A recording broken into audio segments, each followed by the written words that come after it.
Hang on. We're live. Hang on.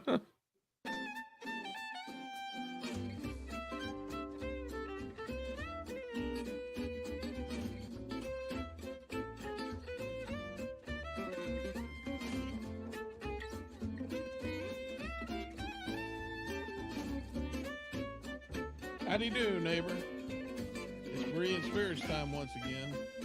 The boys have gathered around and they're ready for you. So join in, make comments, and study with the guys as they try to study as the Bereans did in Acts chapter 17. And now, here's the guys.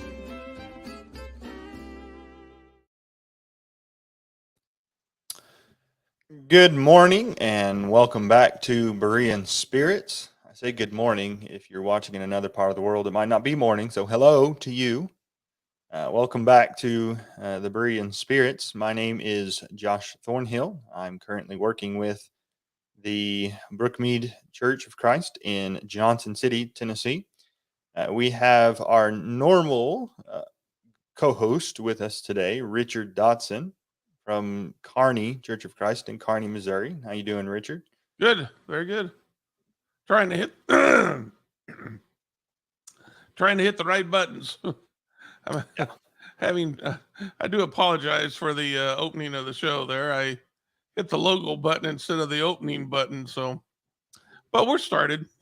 We'll excuse you because we know you've been sick. Yeah. And down below me, who's currently muted right now, is my dad, Thomas Thornhill, working with the Rose Avenue congregation in Bellflower, California. How you doing? I'm okay. I'm here this morning. Okay, good. I think we all are. I think that's a plus. All right, so today we are going to be talking about Christmas. Not so much the idea of the fact that it is Christmas and really what that is going to involve as far as the religious context of that what do you call it, of that holiday.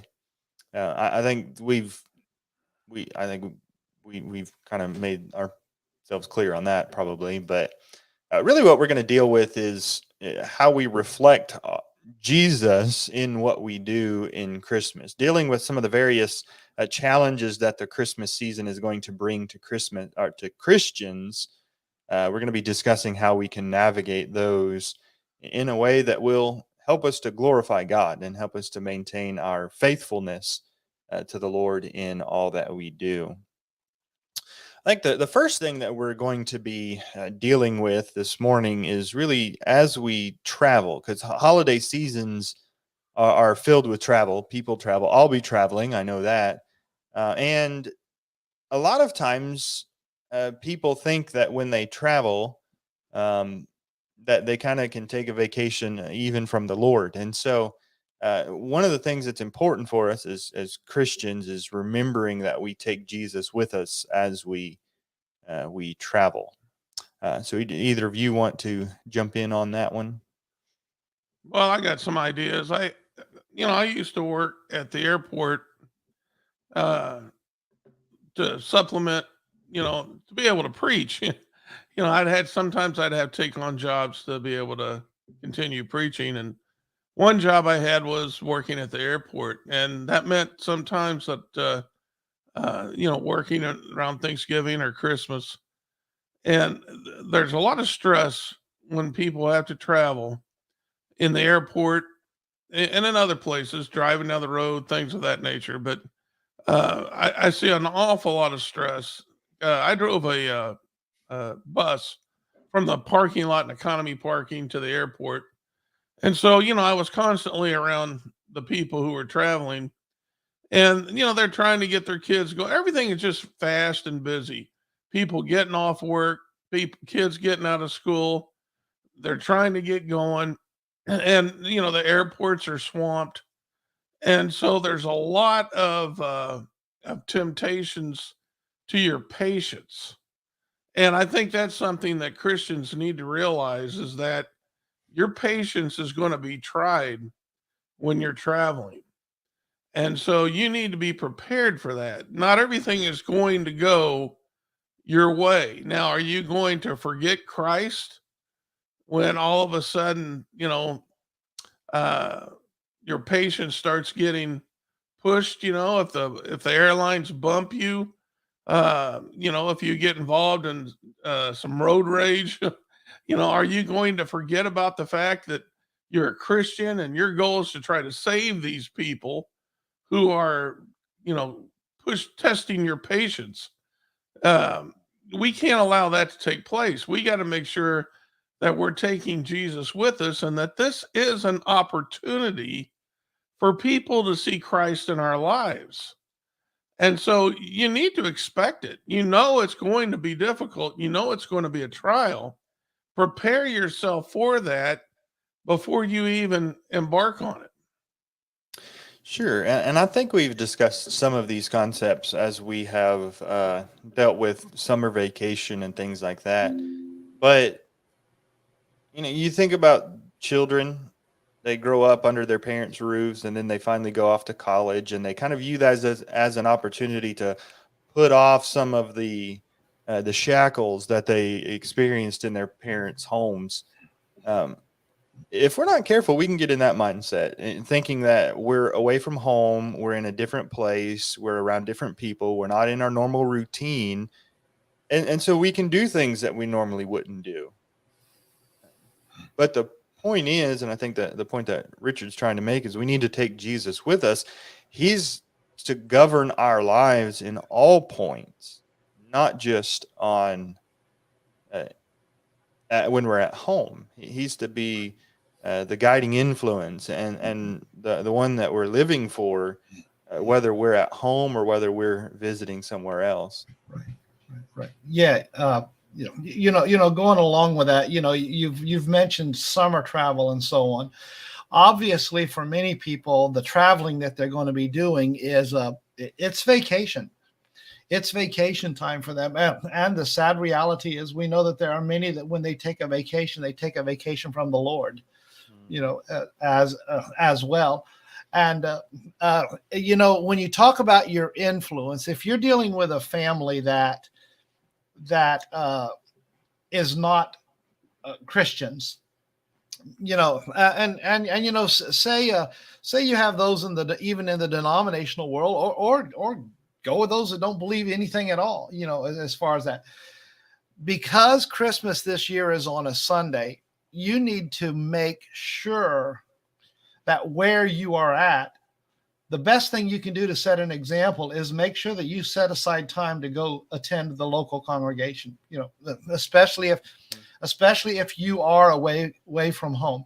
That more than anything else is going to set the best example about what is going on, or how dedicated you are to Christ. Your family needs to see that, and they may mock you or whatever. But just remember Jesus in Matthew 10. Matthew 10. He talked about how he did not come to bring peace but a sword in verse number 34. And in verse 37, he said, "He who loves father or mother more than me is not worthy of me. He who loves son or daughter more than me is not worthy of me. He who does not take up his cross and follow after me is not worthy of me." So you got the point there. If you need to love the Lord more, even more than your family. Now, having said that, as I said, I think the very best thing you can do is attend services on Sunday and make that a priority. Now, here's some suggestions if you're visiting with a family with denominational concepts or with a non-believing family. You know what? Let them know ahead of time what you're going to do. And the other one is be respectful as you let them know, this is important to me, and I'm going to go worship God today like I do every single Sunday, and do it in a respectful way. And if for some reason they mock you, and I think we're going to get to this in another point, but if they mock you, so be it. By the way, don't return in kind. So I just think that's the best influence you can be, is to attend on Sunday. And I think we were discussing in the pre-show, the sad reality is that there are going to be churches out there, denominations, and I'm concerned more when it happens when churches of Christ, but they're going to cancel or reduce services because it is Christmas, and that's I mean, we're supposed to be. You're supposed to be observing the birth of Christ, I mean, as they've created it. And of course, like you said, we understand what the Bible says about that. There is nothing in the Bible about that. But but supposedly you're observing the birth of Christ, and the way it is you're going to take a day of worship away from him. And that applies individually and congregationally. What I find sad, though, is throughout the other days of the week, when Christmas falls on any other day of the week, there's usually special Christmas services. Yeah, that's and yet when it falls on the first day of the week, we're gonna limit our normal worship because it's a holiday. It's a day for family. Yeah, and I know there might be some that want to say that. Well, maybe we'll just meet for worship. We won't have our normal Bible class, or we'll maybe only meet in the morning. We won't have our evening service. I might be a little blunt here, but do we love the Lord with all of our hearts? Because if we do, that's never going to even enter our minds. Right. Yeah. That kind of thinking is never, ever going to enter our minds. If God is the center of our hearts, like he ought to be, we're not going to even think twice about going to worship him on the first day of the week, like we always do. Like a holiday's not going to change that. And if you're on a, what's it called? On a vacation or a trip of some kind, and then you're going to try and find an opportunity to be able to gather with the Lord's people on that day. And so I think, we need to remember that we belong to God all of the days of the year, and especially on holidays. Well, I don't even think that shouldn't even be questioned. I mean, absolutely. Yeah. And it is something if we're going to stay with family, I agree with Thomas. That is something we need to let everybody know ahead of time that, we're going to be headed to church. Yeah. And so, people can plan. I know some families, may think you're going to take the day off, and maybe they're going to have their Christmas celebration. They're planning it that morning. I think it's only polite to be able to share that with them and say, listen, we do go to church and we're planning on going. So I think that's a good idea, is that you make sure that the families that you're staying with, whether it's family or friends, let them know that you're going to be going to church. And on another point, and this always comes up, a lot of times people take vacations at Christmas time. Make sure you know ahead of time where you're going to go. If you're traveling to an area that you've never been before, you can get with your preacher to find some churches that you can attend. And so that you need to prepare for going to church. That's just not something that you're going to compromise on. And so that should be a priority. Yeah, you should be that should be your number one priority. If you're going to go to an area you've never been, you should be thinking about, okay, where are we going to church? And find a place that you can worship. And then you can, decide the rest of your decisions around that. Um, I went one time to, I think it was Utah years ago, and we ended up having to drive 3 hours to get to church because there just wasn't any churches out there. We drove 3 hours. Can you imagine that? 3 hours on a Sunday morning to get to church, and then 3 hours to get back to where we were staying. That wasn't very smart. Make sure that you want to stay close to where you're going to go to church.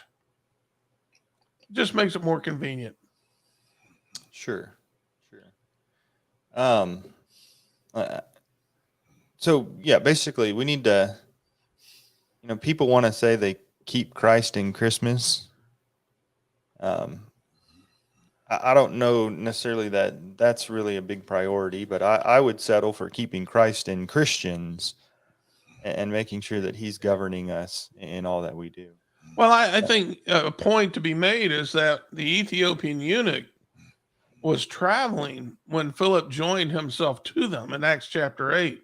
Hmm. And, he was trying to understand God's word. He was studying from the book of Isaiah. And God used that as an opportunity to help him in his spiritual life.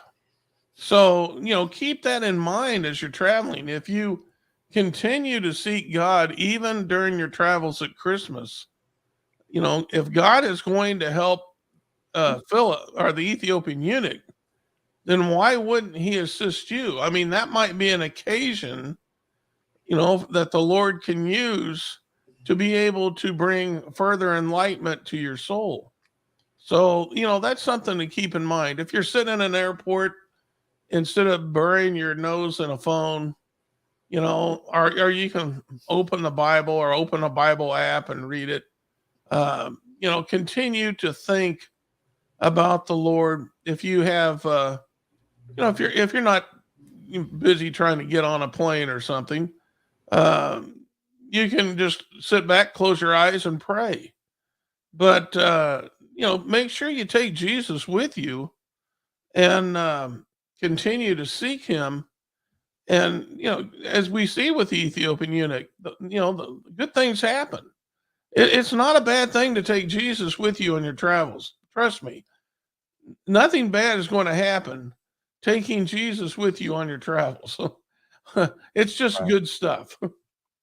Absolutely. Yeah.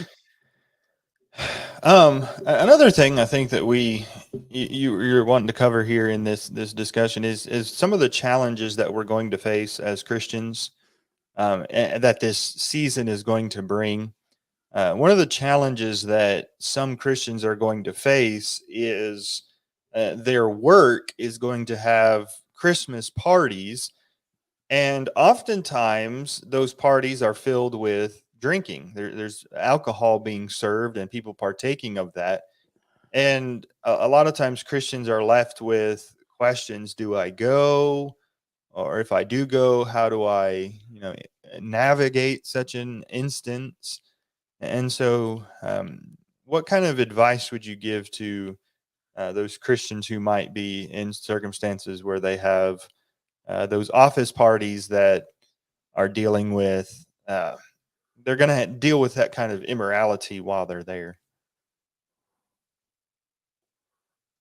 Well, I think I have experience at this.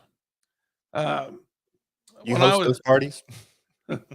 when I was a young man growing up, my father was a builder, and in my early 20s, I got involved in real estate, and with I was learning the business is what I was doing, learning the sales end of it. But they had a Christmas party, and now, of course, now I was raised by Christian parents, and the church we attended, we'd have get-togethers, and that's kind of what I knew. I didn't think about any other type of get-together, and so when they were talking about a Christmas party, and we were expected to be there, I'm like, hey, I like the people I work with. This will be fun. I was thinking about we're going to play games and things of this nature. And so what I'm going to tell you now is a true story. Uh, the party gets started, and I'm just very naive, very naive. And I went over and got some punch, and I thought this is the best punch I've ever had. And I finished it pretty quick because it was so sweet. And so then I went and got another glass of punch, and I thought, well, this is fantastic stuff. And so I was over there talking to individuals, and I looked over, and the office manager was having to make more punch, and he's pouring 2 bottles of Jack Daniels into the punch. So I hurriedly went over to him and I said, hey, did you make the first batch of punch? And he's like, yeah. I said, did you pour Jack Daniels into the punch? And he's like, yes. Now, that was the first time that, except for cough medicine, that a little concoction my dad made when I was a child, that was the first time alcohol I had ever consumed it. And of course, I got scared. I was thinking, oh my lands, I've had 2 drinks of this. I'm going to get arrested driving home. So I hurriedly went out and got my. Luckily, I didn't live far, but I wanted to get home, thinking maybe I could ward off the effects of alcohol. I just didn't. I was very naive. But needless to say, these kind of things happen at office Christmas parties because the people who are running these parties are not Christians. All right. And these are the things that they expect. And so, I went to another party the next year and I wasn't going to be there long, but there was other people who claimed to believe in God. So I thought they were going to be more respectful to our beliefs. And it appeared like it was going to be until somebody brought in a male stripper. And of course, that caused me to leave. These types of things are going to take place at these kind of parties because that's what people believe in. There's going to be people who are doing drugs. There's going to be people getting drunk. There's going to be worldly things taking place at office Christmas parties. Now, that may not be true for all parties. I agree. You may work for some people who don't want to have a party like that, but they're very few and far between. So you need to make sure before you partake in these parties, find out find out what kind of party it is. And if your boss requires you to show up, listen, get there, stay for an hour, talk to everybody, make sure everybody sees you, and then get out of there. But understand these are the kind of things that take place at office Christmas parties, and it's not a good environment in most cases for Christians to be in.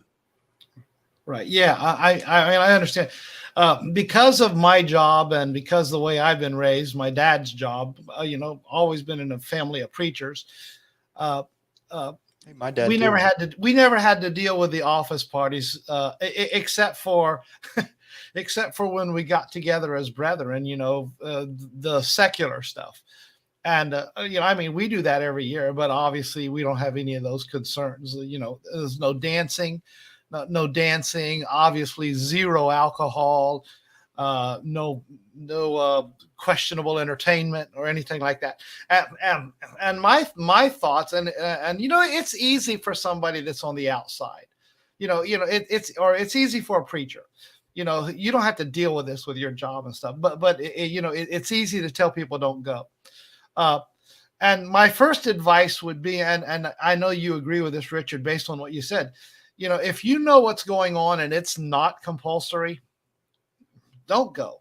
Yeah. I mean, if they mock you, so be it. If you have to go, just remember that Jesus has always emphasized that we are in the world, even though we're not of the world.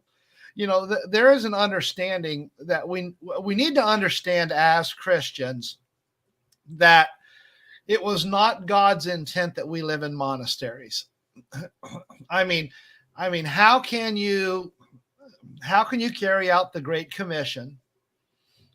How can you try to teach others? How can you let your light shine if you're putting it under a basket? And by the way, that's what a monastery would be. Or isolating yourself and never associating with the world. But you have an opportunity in this situation, just like with your family and your travels, you have an opportunity to let your light shine simply by what you do and what you don't do, how you talk and how you don't talk. And I totally agree with you. I mean, it's one thing when there is a little bit of alcohol there, and you just don't participate, and somehow somehow make it known that you're not participating. I would have a Coke can or a bottled water. I wouldn't pour my non-alcoholic drink in the same cup that they're drinking the alcoholic punch from. Make this is an example. I wouldn't go out there on the dance floor, wouldn't be doing that. And obviously, if the entertainment degraded like what you are talking about, or like what you talk about happened there, obviously it's time to leave. And that's straightforward. But I guess I can't speak from. I know I can't speak from experience.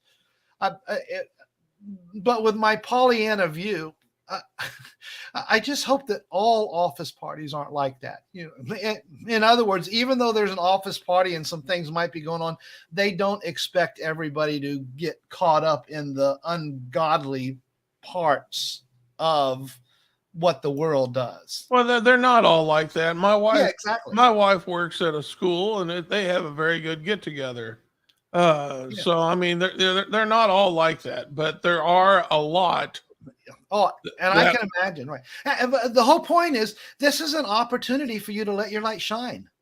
Well, I got a little way. The places where I was, I don't think that you're going to find receptive people at that point. But I understand what you're trying to say. I mean, we need to always be trying to find people who are, receptive to the gospel. It's just at some of these parties, yep, they're not seeking Christ. They're seeking gratification of the flesh. Yeah, exactly. And at that point, you're just casting the pearls before the swine. Yeah, absolutely. Yeah, and by the way, you got to make the judgment. If you're working at a job for any length of time, the first year that you go, you know how it says, you know how the saying goes: "Fool me once, shame on you; fool me twice, shame on me." That applies to those parties as well. It's one thing to go the first time. And then when you find out what it is, whether you can go back and still maintain your light. Yeah. I just want to make one point about, the church, the brethren there getting together. You mentioned you don't have to worry about the unsavory entertainment, but I mean, I've seen some of those Christmas suits that you've worn. So, Well, that's a whole nother story. So, So I mean, they have those suits. You're at ugly Christmas sweaters. Yeah, I mean, it's like those. He had one of those suits that was like the red Christmas, like wrapping paper type, and I think it even had lights in it. Yeah, exactly. So a flashy tie and all that kind of stuff. So it's not a bad idea before the party takes place is to find those who are responsible for conducting the party, and then asking them, are we serving alcohol? Yeah. And how is it going to be distributed? Yeah. What's actually taking place here? And just let them be known up front. Just say, listen, I'm a Christian, and I'm going to try to keep being a Christian even during an office Christmas party. Is this party going to be conducive, to my beliefs? And a lot of times you might be surprised. There's going to be people that will tell you up front, no, it won't be. And if it won't be, if they tell you no, then you can go to your boss and say, listen, this is what I've been told. I'd rather not take part. And, just be honest. And again, if your boss doesn't like that response, then maybe you need to find another place to work. At some point, you certainly need to be looking. Yeah, I mean, if you got that attitude, so. And there are places that are. I've talked with Christians that were expected to drink, and they were told, if you don't drink, you can't work here. That's not a good thing, but that does take place in some situations. So, Um, yeah, it's these office parties can really be difficult for a Christian. Sure. Sure. And I would say that there's probably challenges, not just as far as the office Christmas parties are concerned, but even times with our own families, we can have challenges um, as far as the things are concerned. Just the discussions that we have with our families, especially if our families are not Christians. Um, and so, whether we're talking about politics or sports or something, it becomes easy to get into some heated discussions there, right?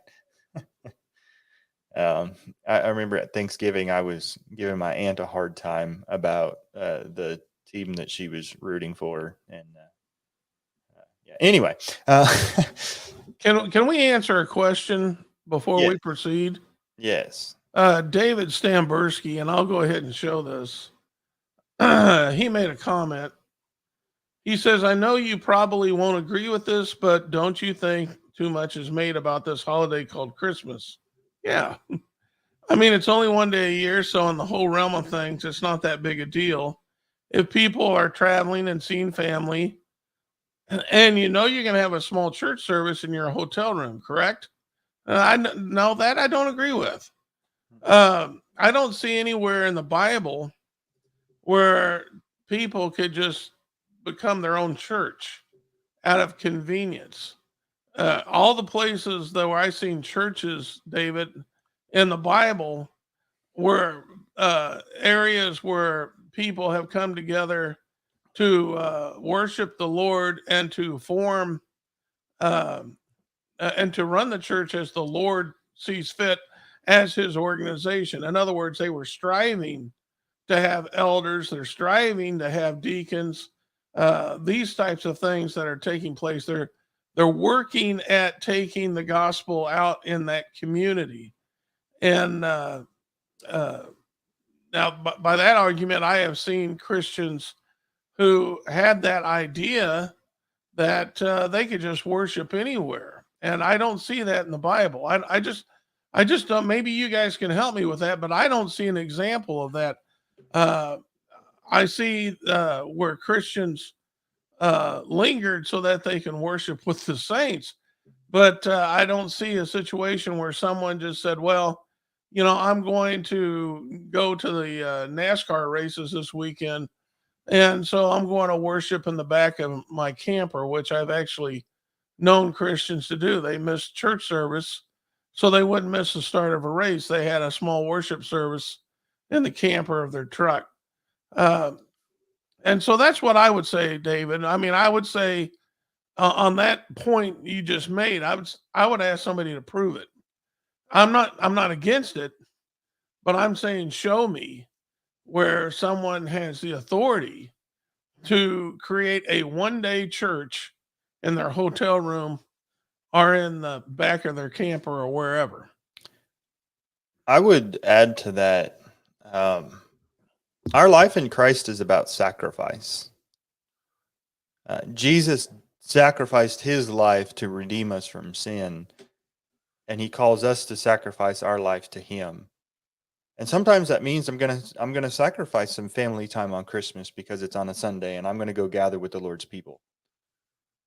Sometimes that means I'm not going to have all the time to do everything that I want to do because my life is devoted to Christ. And I've been crucified with Christ. It is no longer I who live, but Christ lives in me, Paul said in Galatians 2 and verse 20. That needs to describe our lives. And what bothers me is how so often we are unwilling to make small sacrifices just so we can gather with the Lord's people, as if it's such a great chore to go worship God who died for us to redeem us from sin. And I just want to emphasize the impact of that. Um, because as I said earlier, if we love the Lord with all our heart, it's not going to be a question. That's going to be what we're going to do. We want to honor him. We want to serve him. We want him to be the focus of our life. and we're going to take time away from spending time with family on a holiday if that means we can go worship the Lord with his people. I mean, it just, our lives are supposed to be devoted entirely to the Lord. And I think at times we kind of want to hold on to the world with one hand and God with the other and expect to have both, the best of both worlds. And it doesn't work that way. We're presenting ourselves as a living and holy sacrifice, Romans 12 and verse 1. And so we need to devote ourselves to him. And I don't think we're making too much of just one day when we say that we need to make sure that we are gathering with the Lord's people to worship. I mean, Jesus, we might say, did Jesus make too much of me when he died for me? And so, anyway, did we sufficiently cover the whole family discussions side there, or did you have more thoughts that you want to add as far as the David goes on to say, during the recent pandemic, I know a lot of people that stayed home and they associated through Zoom if they felt threatened by a gathering or with a group of others. And I understand that, David. I know that took place. I just don't see, again, I'll go back to what I said. I go back to 1 Corinthians 11, where it talks about the Lord's Supper, and it talks about taking the Lord's Supper when the church gathers together. And then I notice on our singing how we're supposed to sing with one another to edify one another. And I just don't see how those things can be accomplished through Zoom or just the church being apart. That's my feelings on it. And so if I can find biblical authority to do those things, I wouldn't be against it. I just don't see the authority for that. Those are my thoughts. And so that's I'm just being honest with you, David. That's where I stand on that. But now Yeah. getting back to go Yeah, ahead. Richard, you also know, when you talk about that with the pandemic, though, there's a whole difference. There's a big difference between a pandemic, which is unplanned, and something that you have control over, which is, where you're going to be for Christmas, you have control over that. So there's a little difference there. And I would say in the pandemic, is Zoom worship the ideal? Absolutely not. But in a lot of cases, due to the restrictions that a lot of our governments placed upon us, brethren were trying to do the very best that they could in the current situation that they were in. I don't like the Zoom worship. I don't think it fulfills the responsibility to worship together in spirit and truth. I think it's, and some are using it to substitute true worship with the people of God, so that they can just sit on their couch and watch it, and it's less of an issue to them. And I'm not saying if somebody's sick and they watch it even though they're sick that's a problem, but I'm saying some people do choose not to go just so they can sit back on their couch and watch it. And I think that's a serious what do you call it? Breach. Yeah, I mean, I think we're abusing what that was intended to be. God is intended for Christians to gather together and to worship Him, and there's no substitute for that. No, and I want to.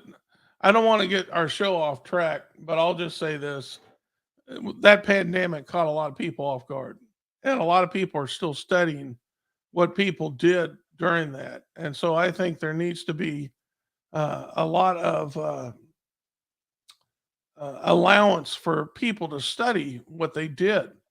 I'm just telling David where I'm at on that. I look at Epaphroditus, who risked his life in order to be able to serve the Apostle Paul. He risked his life.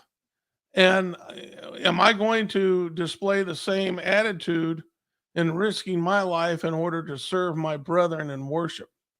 And I think, that's where I'm at. I think I should be willing to do that.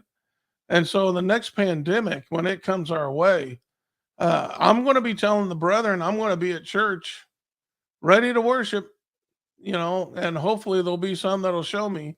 If I get sick and die, I get sick and die, but I'm going to live to serve God. That's where I'm at currently, and of course I allow my brethren time to study that as well, because I may want to change my mind later on that, because I still talk to brethren on this, and I know everybody's still thinking about that pandemic, and their actions, and so I'm not trying to cast stones as far as the pandemic goes, but I'm just telling David that's where I'm at. Now, as far as what Josh was getting at with the, let's see, where are we at now on the, the family discussions? You know, a lot of times, a family knows what buttons to push because they know us so well. And a lot of times when families get together, fights take place. And we need to be careful about that because, again, we don't want to be a partaker in those types of things. I mean, if we're going to talk about religion, that's fantastic. But there's a way to talk about religion without fighting. And when people get upset and they start trying to make a fight, then it's time to stop. And there's a way to talk about politics and there's a way to talk about sports. But needless to say, you need to understand. I mean, if those people who know how to push your buttons, you probably know how to push their button too. And so you probably also know these people really well, and you know what discussions you need to stay away from because it's going to cause problems in the family get together. Don't put temptation in front of you. Don't make provision for Satan. Make sure that you're conducting your discussions with your family in such a way as to be reflecting Jesus Christ. Don't put temptation in front of yourself or from in front of other people. Right. I would say if you know you can't control yourself in some of these discussions, don't take part in them. Yeah. I mean, don't forget the Bible has a lot to say about the tongue. Our conversation, Colossians 4 and verse 6, let your speech always be with grace, seasoned with salt, that you may know how to answer each one. If you're going to a family discussion and the last 3 years, it's devolved over whatever. Yeah, and again, just like you said, Richard, you know what buttons. Yeah, you know that there's a good chance that they're going to push a button. Well, you know what? Don't let that button start your engine. Yeah.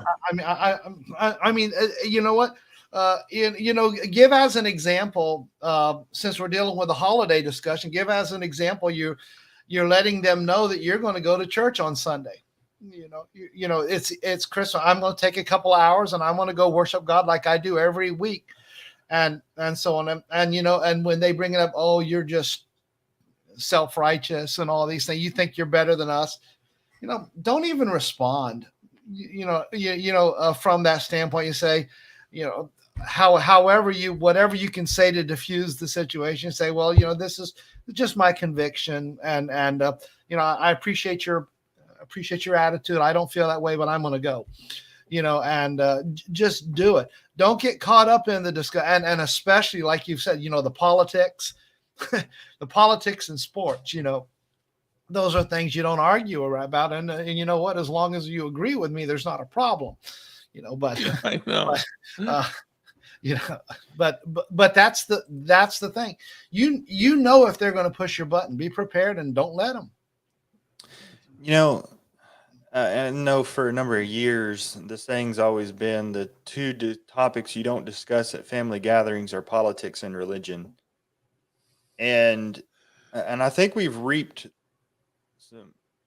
some of the fruit from that, because now we don't know how to have civil discussions about things that are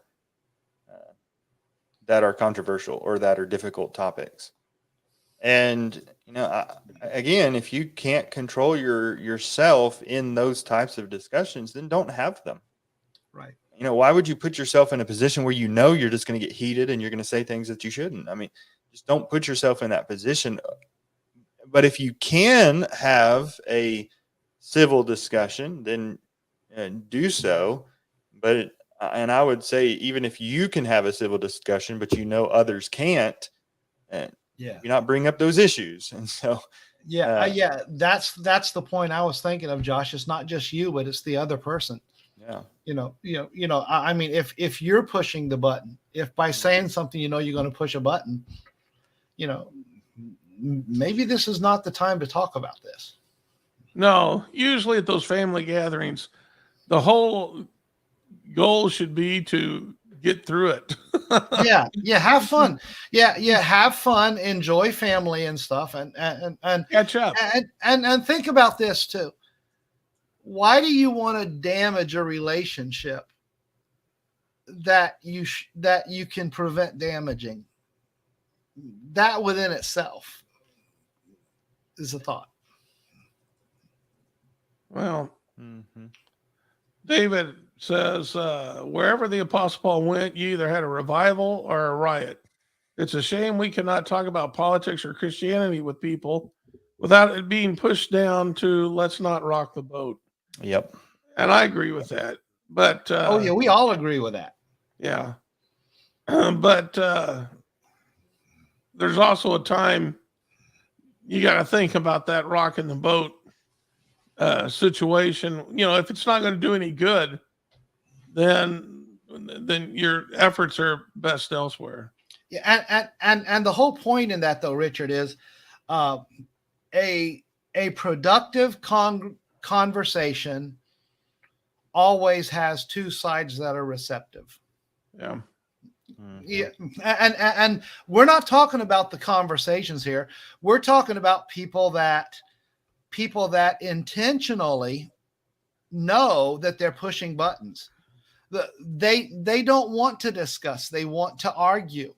But they want to irritate and they want to grate. And if you've got somebody that's got that disposition, you are casting your pearl before swine. That's not the same thing as engaging in a discussion with somebody. What did Jesus say about a prophet having honor in his own country? And you got to remember that there has been times I have talked with my family about religious things, and I don't get anywhere.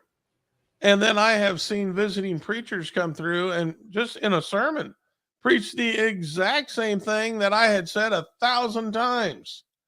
And all of a sudden they're receptive to it.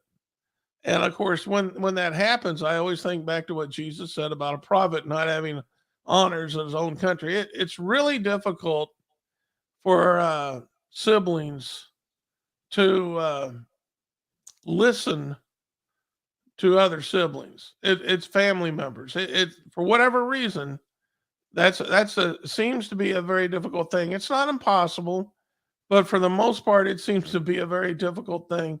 So know your environment, know the people that you're with, and just use some wisdom in that. If you can have a productive discussion on religion, by all means do that. But if that's just not possible, then don't bother. Sure. Well, we hope this discussion has been beneficial to you.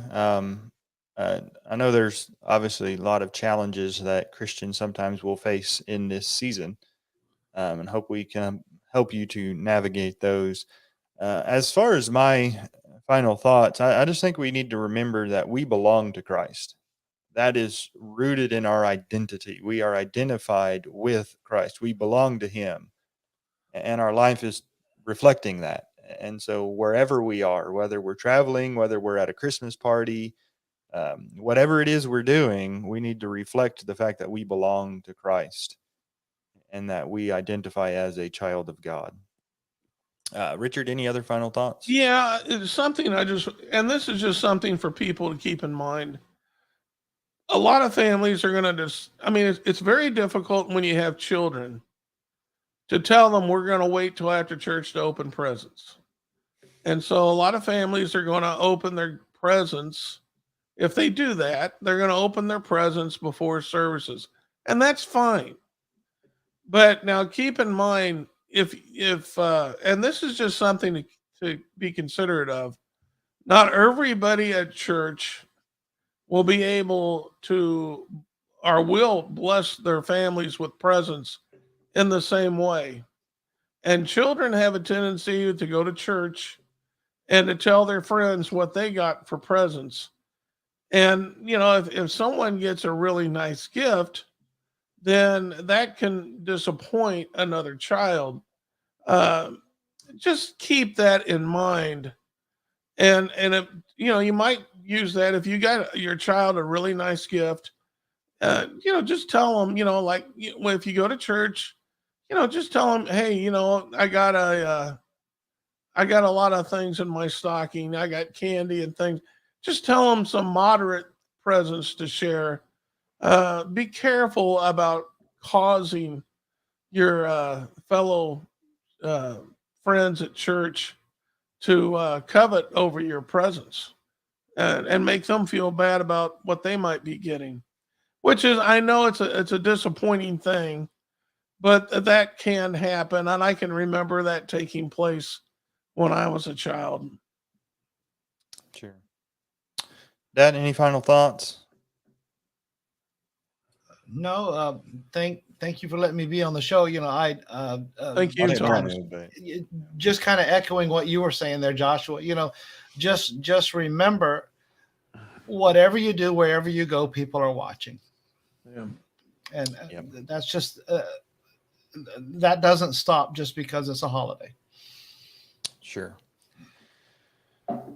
Well, thank you for joining in our program this morning. You can reach out to us if you have any questions at bereanspirits@gmail.com. Also in the various Facebook pages that we have on our that we're broadcasting to. You're welcome to reach out to us there. We'd be happy to answer any questions or talk to you about any spiritual concern that you may have. Look forward to seeing you next week. Chris, again, will not be with us next week, but we will have another guest. And so we look forward to seeing you again. And in the meantime, remember to study the scriptures with Berean spirits.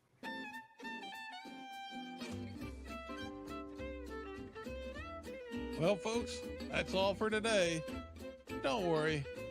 Lord willing, the guys will be back next week for another Bible study on Berean spirits. Until then, let the guys hear from you.